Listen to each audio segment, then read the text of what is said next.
स्वागत है आपका श्री शक्ति विद्यापीठ स्कूल की ऑनलाइन क्लासेस की इस नए वीडियो में। अपन चैप्टर 4 है रासायनिक बलगति की वो पढ़ रहे थे। पीछे की वीडियो में अपन ने विवेक नियतांक के मात्रक है वो किस प्रकार से डिसाइड करते हैं, किस प्रकार से निकाले जाते हैं अलग अलग अभिक्रियाओं के प्रकार के लिए, तो उसके बारे में अपन ने समझा। और जो है एक दो एग्जाम्पल है उसकी सहायता से भी अपन ने देखा कि अगर मान लो कोई वेग नियतांक की इकाई दे रखी है तो वो कौन से प्रकार की अभिक्रिया है उससे अपने को पहचानना जो है सीखा। आज की वीडियो में जो अपना टॉपिक रहेगा वो अपन धीरे धीरे आपके सामने आ रही है अभिक्रिया की कोटि क्या होती है। तो उससे पहले अपन अभिक्रिया की जो है अणु संकेता के बारे में और कोटि के बारे में जो है आज की वीडियो में अपन है डिस्कस करेंगे। यानी कि अभिक्रिया कोटि है वो तो टॉपिक अपन जो है डेरिवेशन के रूप में स्टार्ट करेंगे, बाकी अभिक्रिया की अणु संकेता है उसको अपन पूरा टॉपिक है जो है कंप्लीट करेंगे। तो आज की वीडियो की जो हेडिंग रहेगी वो रहेगी अभिक्रिया की आणविकता या अणु संकेता। अभिक्रिया की आणविकता या अणु संकेत।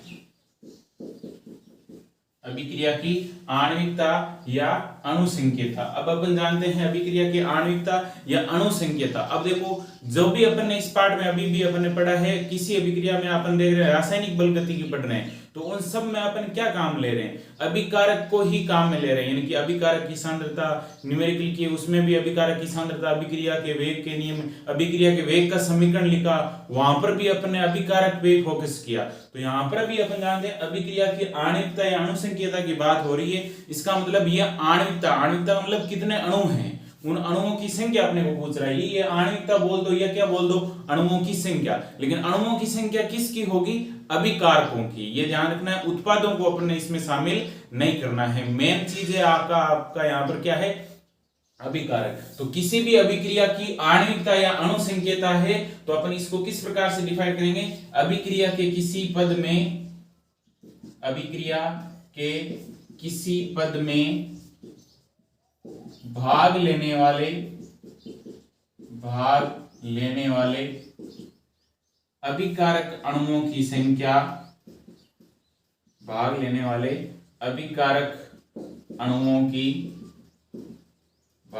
वाले जो है अभिकारक अणुओं की जो संख्या है वो उस अभिकारक की क्या कहलाती है, उस अभिकारक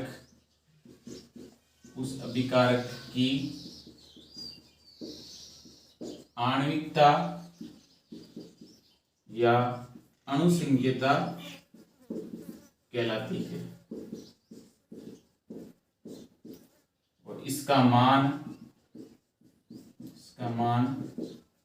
सदैव पूर्णांक होता है।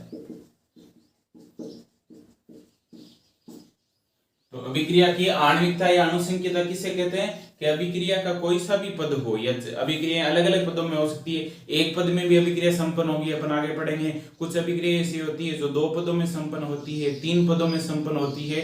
तो अभिक्रिया का कोई सा भी पद हो, वहां पर भाग लेने वाले अभिकारक अणुओं की जो संख्या है, यानी कि उस अभिक्रिया में अभिकारक के कितने अणु भाग ले रहे हैं, वही उस अभिक्रिया की क्या कहलाती है, आपकी अणु संकेता, उस अभिकारक की अणु संकेता कहलाती है। तो अभिक्रिया के किसी पद में भाग लेने वाले अभिकारक अणुओं की संख्या उस अभिक्रिया की, यहां पर लिखना है, उस अभिक्रिया की आणविकता या क्या कहलाती है, अणु संकेता कहलाती है, जिसका मान सदैव आपका क्या होता है, पूर्णांक होता है। अब देखो इसके आधार पर, अणु संकेता के आधार पर आपकी अभिक्रिया क्या हो सकती है, एक अणु हो सकती है, एक अणु हो गई आपकी, यानी कि एक अणु भाग ले रहा है। इसके आधार पर अपन देख सकते हैं द्विअणुक हो सकती है, त्रिअणुक हो सकती है, और आगे जितने भी अणु हैं उतनी आपकी अभिक्रिया उसके आधार पर अपन है उस अणु के आधार पर उसका नामकरण करते हैं। जनरली जो है अपने सिलेबस में आपकी द्विअणुक तक की है वो आपकी दे रखी है अभिक्रिया, आगे भी हो सकती है। लेकिन जैसे ही मान लो 2 अणु से अगर आपकी अभिक्रिया त्रिअणुक में, यानी कि 3 से ज्यादा अभिकारक अणु होते हैं, तो वो एक प्रकार की क्या हो जाती है, जटिल अभिक्रिया हो जाती है, यानी कि बहुत ज्यादा जटिल अभिक्रिया होती है। तो ऐसे उदाहरण भी आपकी, ऐसी अभिक्रियाएं भी कम संभव होती है, और जो है इस प्रकार के उदाहरण भी आपको सिलेबस में कम मिलेंगे। तो आपको ध्यान रखना है अणु संकेता के आधार पर अभिक्रिया कौन सी होगी, जो अणुओं की संख्या के आधार पर एक अणु बोल दिया, द्विअणुक बोल दिया, या फिर अपन क्या बोल सकते हैं, त्रिअणुक है वो बोल सकते हैं। ये किसके आधार पर बोल रहे हैं कि उस अभिक्रिया में कितने अणु भाग ले रहे हैं, यानी कि कितने अणु है वो भाग ले रहे हैं। अगर एक अणु भाग ले रहा है उस अभिक्रिया में तो क्या हो जाएगा, एक अणु का अभिक्रिया होगी।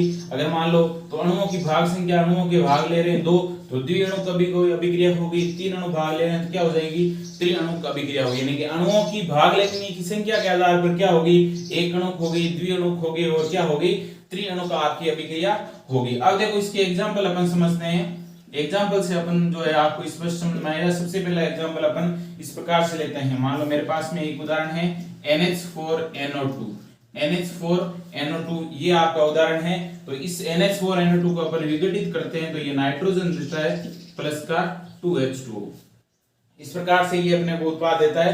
तो ये आपका क्या हो जाएगा, अभिकारक, ये क्या हो जाएगा, उत्पाद। तो अपन देखते हैं ये तो आपका इस अभिक्रिया में क्या कहलाएगा, अभिकारक होगा और ये क्या होगा, उत्पाद। लेकिन अपन जानते हैं अभिक्रिया की आणविकता या अणुसंख्यता किसे कहते हैं, अभिक्रिया के किसी पद में भाग लेने वाले अभिकारक अणुओं की संख्या। तो अपन देख रहे हैं इस अभिक्रिया में अभिकारक अणु कितना है, एक है। उसने देर का इसका मतलब क्या है, एक है। अणु किसको कहा जाता है, 2 या 2 से अधिक परमाणु मिलकर के क्या बनाते हैं, अणु बनाते हैं। तो देखो एक परमाणु, 2 परमाणु नाइट्रोजन के हो गए, 4 हाइड्रोजन के हो गए, 2 ऑक्सीजन के परमाणु, यानी कि 2 या 2 से अधिक परमाणु मिलकर के क्या बनाते हैं, अणु का निर्माण कर रहे हैं। यानी कि NH4NO2 ये सारे परमाणु मिलकर के NH4NO2 इसका निर्माण करते हैं। लेकिन इसका अणु कितना है, एक है। उतनी देर का इसका मतलब कितना है, एक। तो बताओ इस अभिक्रिया की अणु संख्यता कितनी हो जाएगी। तो स्पष्ट ये आपको देखने से पता चल रहा है। क्यों, अभिकारक के कितने अणु इस अभिक्रिया में भाग ले रहे हैं, 2। तो आपकी सॉरी 1। तो इस अभिक्रिया की अणु संख्यता कितनी हो जाएगी, 1 हो जाएगी। और भी देखो अपन उदाहरण लेते हैं। जैसे मान लो ये आपका जनरल सा उदाहरण है H2+Cl2 से क्या है आपका 2HCl। तो इस अभिक्रिया में ये आपके क्या होंगे, अभिकारक होंगे और ये आपका क्या होगा, उत्पाद। अभिक्रिया की अणु संख्यता किसे कहते हैं, अभिक्रिया के किसी पद में भाग लेने वाले अभिकारक अणुओं की संख्या क्या कहलाती है, उस अभिक्रिया की अणु संख्यता या आणविकता कहलाती है। तो अभिकारक के कितने अणु हैं, 2 है। तो इस अभिक्रिया की अणु संख्यता आपकी कितनी हो जाएगी, 2 हो जाएगी। अणु संख्यता कितनी हो जाएगी, 2 हो गई। देखो यहाँ पर अभिकारक 1 था, उत्पाद 2 थे, अणु संख्यता कितनी हुई, 1 हुई। यहाँ पर देखो अभिकारक 2 है, उत्पाद 1 है, लेकिन अणु संख्यता कितनी होगी, 2। क्यों, मेन अपना पर्पज है, अपने को किस पे ध्यान रखना है कि अभिकारक के कितने अणु भाग ले रहे हैं उस अभिक्रिया के पद में, वो आपकी क्या कहलाती है, अभिक्रिया की आणविकता या क्या कहलाती है, अणु संख्यता। और भी एग्जाम्पल लेते हैं। जैसे मान लो मेरे पास में ये उदाहरण हो गया आपका 3KClO3 से KClO3 प्लस का 2KCl।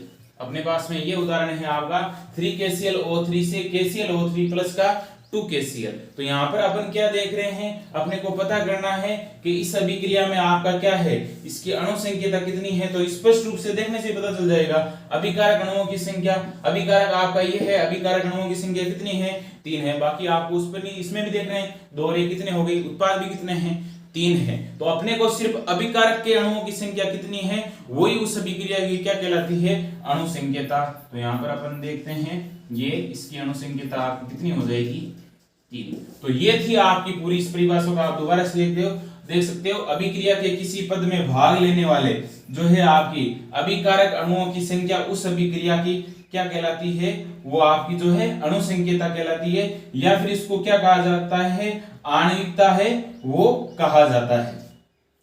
अब देखो आणविकता तो अणु संख्यता या आणविकता तो अपन ने पढ़ ली। अब इसके आधार पर मेन चीज है ये आणविकता या अणु संख्यता आपको तभी जो है सही मानी जाएगी कि उसकी अणु संख्यता ये है, 1 है, 2 या 3 है, जब आपकी अभिक्रिया कैसी होगी, संतुलित। यानी कि अभिक्रिया का संतुलित होना आपका यहाँ पर जरूरी है। कुछ और भी उदाहरण हो सकते हैं जहां पर संतुलित नहीं है, तो वो अपन आगे भी करेंगे। क्यों, एक्सेप्शनल यानी कि आपके अपवाद है केमिस्ट्री में, आपके अभिक्रियाओं में हो सकते हैं, तो उसके बारे में भी अपन चर्चा करेंगे। तो आणविकता और अणु संख्यता अपन ने पढ़ी। अब नेक्स्ट टॉपिक है वो आपका क्या है, इन अणुओं की संख्या के आधार पर जो अपन देखते हैं अणु संख्यता या आणविकता के आधार पर अभिक्रियाओं को अलग अलग भागों में बांट दिया। कुछ अभिक्रियाएं ऐसी होती है जहां पर अपन क्या देखते हैं कि जितने अभिकारक के अणु होते हैं उतने ही उत्पाद के अणु होते हैं, यानी कि अभिकारक के अणुओं की संख्या और उत्पाद के अणुओं की संख्या क्या होती है, बराबर होती है। और कुछ अभिक्रियाएं ऐसी होती है जिसमें अभिकारक के अणु कम है, उत्पाद ज्यादा है। कुछ अभिक्रियाएं ऐसी है जिसमें अभिकारक के अणु जो है आपके ज्यादा है, उत्पाद क्या है, कम है। देख सकते हो यहाँ पर अभिकारक का 1 अणु है लेकिन उत्पाद 2 है, यहाँ पर अभिकारक 2 है, उत्पाद 1 है, यहाँ पर अभिकारक 3 है और उत्पाद भी क्या है, 3 है। तो इस प्रकार से अपन देख रहे हैं 3 संभावनाएं यहाँ पर बन गई है। तो इसके आधार पर क्या किया, अभिक्रियाओं को अणुओं की संख्या के आधार पर या आणविकता के आधार पर अपन ने क्या कर दिया, इनको है अभिक्रियाओं को आगे बांट दिया। अब वो कौन कौन से प्रकार की है, तो वो आपकी मुख्य रूप से 2 प्रकार की है, अभिक्रिया की आणविकता या अणुसंख्यता के आधार पर। तो अपन देखते हैं आणविकता और अणुसंख्यता के आधार पर अभिक्रियाओं के प्रकार। यहां पर मैं लिख देता हूं हेडिंग के आधार पर अभिक्रियाओं के प्रकार।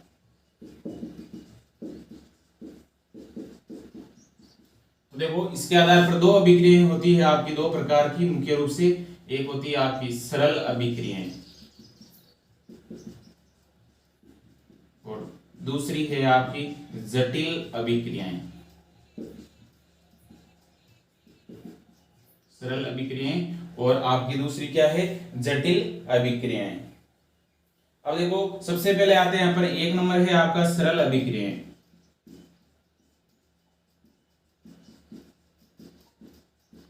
सरल अभिक्रियाओं में अपन क्या देखते हैं, सरल अभिक्रियाओं में अपना क्या होगा, अणुसंख्यता के आधार पर अपन बांट रहे हैं। तो इस प्रकार की रासायनिक अभिक्रियाएं जिसमें अभिकारक के अणुओं की संख्या उत्पाद के अणुओं की संख्या की क्या हो, बराबर हो, या इस प्रकार की रासायनिक अभिक्रियाएं जिसमें अभिकारक की अणुसंख्यता जो है या अभिकारक की जो है आणविकता और उत्पाद की आणविकता है वो आपस में क्या हो, बराबर हो, वो आपकी कौन से प्रकार की अभिक्रियाएं कहलाती है, आपकी जो है आपकी सरल प्रकार की अभिक्रियाएं कहलाती है। तो ऐसी अभिक्रियाएं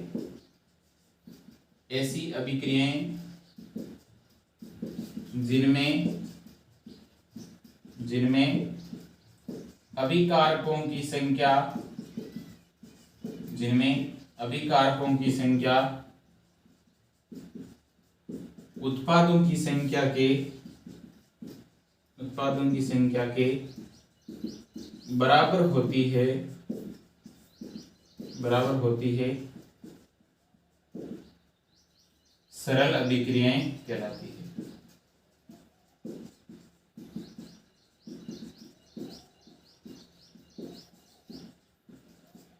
सरल अभिक्रियाएं कहलाती है। इन अभिक्रियाओं को क्या कहा जाता है, सरल अभिक्रियाएं। जैसे कि अपन एग्जांपल लेते हैं, तो मान लो मेरे पास में उदाहरण है O2F2 से क्या है आपका O2 प्लस जो है आपका F2।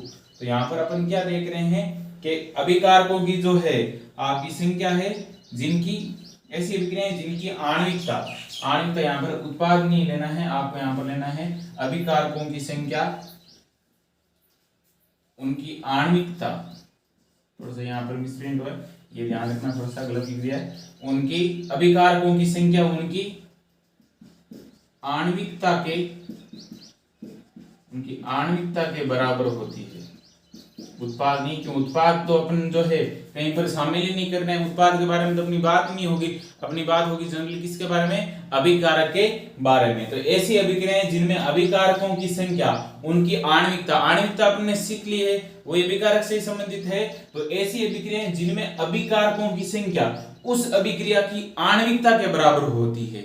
तो पहले उस अभिक्रिया की आणविकता निकालते हैं। आणविकता किससे निकालते हैं, अभिकारकों की संख्या से निकालते हैं आणविकता। तो कहने का मतलब ऐसी अभिक्रियाएं जिनमें जितने अभिकारक की संख्या होती है उतनी अगर उस अभिक्रिया की आणविकता है तो वो अभिक्रिया कौन से प्रकार की अभिक्रिया हो जाएगी, सरल प्रकार की अभिक्रिया। जैसे O2F2, तो इसमें अपन देखते हैं अभिकारक की संख्या अगर आपसे पूछी जाए तो अभिकारक की संख्या अपन क्या देखते हैं, अभिकारक की संख्या कितनी है, 1 है। अगर आणविकता की बात की जाए तो आणविकता भी अपन देखते हैं अभिकारक की संख्या 1 है, तो इसकी आणविकता या अणुसंख्यता भी कितनी होगी, 1 होगी। तो इस अभिक्रिया की अणुसंख्यता है वो भी आपकी कितनी है, 1 है। इसका मतलब ये अभी कौन से प्रकार की अभिक्रिया हो जाएगी, आपकी जो है सरल अभिक्रिया जो है प्रकार हो जाएगा।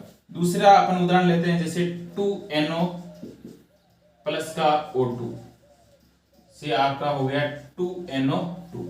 अब इसमें अपन देखते हैं कि सरल अभिक्रियाएं किसे कहते हैं? ऐसी अभिक्रियाएं जिनमें अभिकारकों की संख्या उनकी आणविकता के बराबर होती है। अभिकारक कितने हैं? अपन देख रहे हैं 2 और 1 कितने हैं? अभिकारक की संख्या कितनी होगी? अभिकारक की संख्या 3 होगी। अणु संख्यता अभिकारक, इस पूरी अभिक्रिया में अभिकारक अणुओं की संख्या क्या कहलाती है? अणु संख्यता कहलाती है। तो यहां पर इसको भी अपन परिभाषित कर सकते हैं। तो यहां पर देखो अणु संख्यता कितनी हो जाएगी? इस अभिक्रिया की अणु संख्यता है कितनी होगी? 3 हो गई। तो इस प्रकार से अपन क्या देखते हैं? अणु संख्यता बोल दो या आणविकता बोल दो, एक ही चीज। तो इस प्रकार की अभिक्रियाएं जिनमें अभिकारकों की जो संख्या है वो आपकी क्या होती है? उनकी आणविकता या अणु संख्यता के बराबर होती है। वो कौन से प्रकार की अभिक्रियाएं कहलाती है? सरल प्रकार की अभिक्रियाएं आपकी कहलाती है। अब आते हैं अपन जटिल अभिक्रियाओं में। इसको मैं मिटा रहा हूं, फिर आते हैं जटिल अभिक्रियाओं में।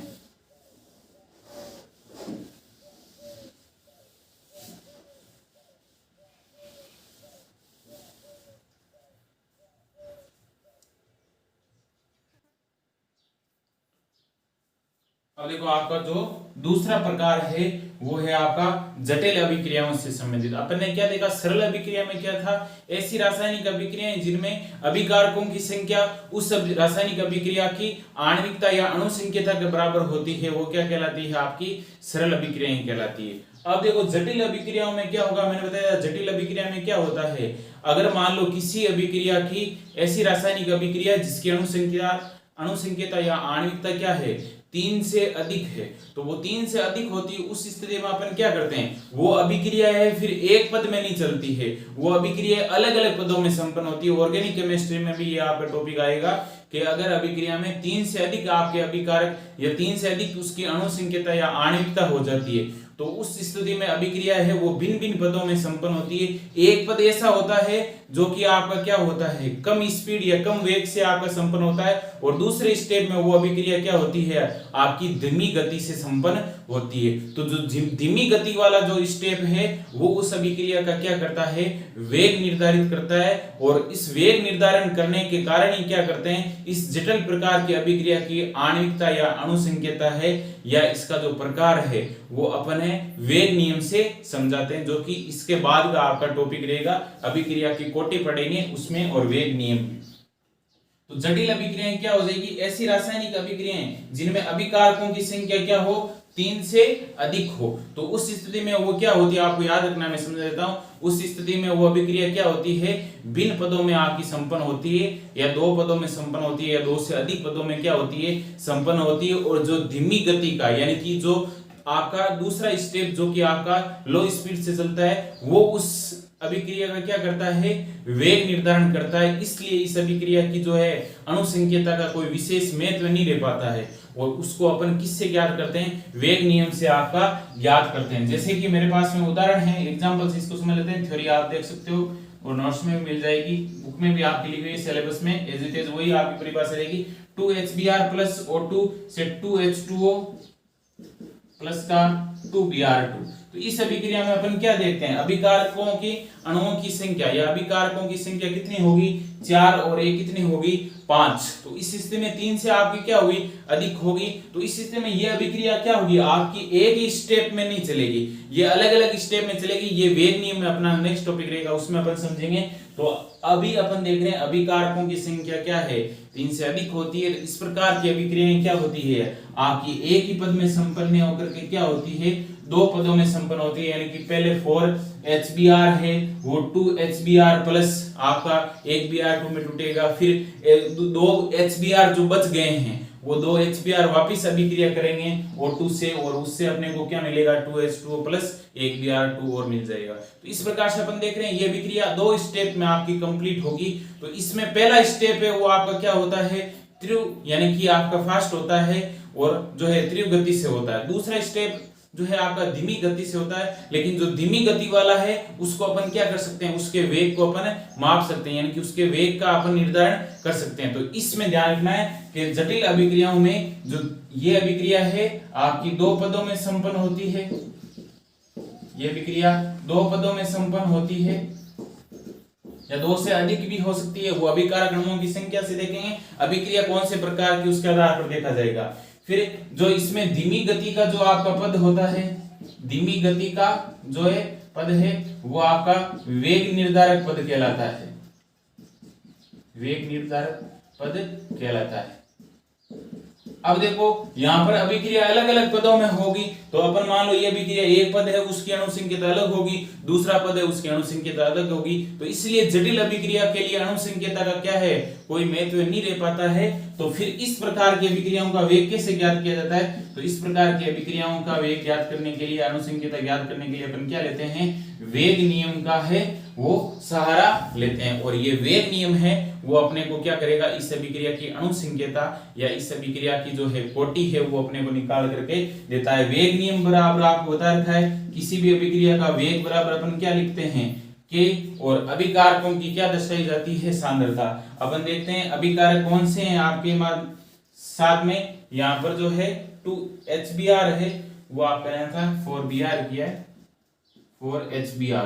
तो अभिकारक क्या हो गया आपका HBr की पावर मान लो कितनी होगी 4, और दूसरा अभिकारक क्या है O2 की पावर नहीं दे रखी है, इसका मतलब क्या हो जाएगा आपका ये जो है O2 की पावर 1 ही रह जाएगा। लेकिन ये भी आपकी सही नहीं, इसमें अपन देख रहे हैं फिर है कोटि आपकी अलग हो जाती है, तो इसको अपन डायरेक्ट इसके आधार पर नहीं ले सकते, ये भी वेग नियम अपन नहीं दर्शा सकते, क्यों, ये अभिक्रिया 2 स्टेप में होती है और अपने को उसी अभिक्रिया पे फोकस करना है जो धीमी गति से चलता है। ये चीजें अभी आपको ये डाउटफुल लग सकता है, इसकी आपको सिर्फ थ्योरी और उदाहरण याद रखना है, बाकी स्पष्ट रूप से आपका समझ में आएगा जब अपन नेक्स्ट टॉपिक करेंगे वेग नियम और अभिक्रिया की कोटि, वहां पर अपन है इसको अच्छे तरीके से समझेंगे। तो 2 प्रकार की अभिक्रिया अपन ने पढ़ ली, सरल और जटिल प्रकार की अभिक्रिया। सरल अभिक्रिया में कोई दिक्कत नहीं, जटिल अभिक्रिया अगर अभिकारकों की संख्या 3 से अधिक होती है तो ऐसी अभिक्रिया है वो आपकी अलग अलग पदों में संपन्न होती है, और जो धीमी गति का पद है वो वेग निर्धारक पद है कहलाता है, और उसकी सहायता से अपन क्या करते हैं, फिर अणुसंख्यता ज्ञात की जाती है,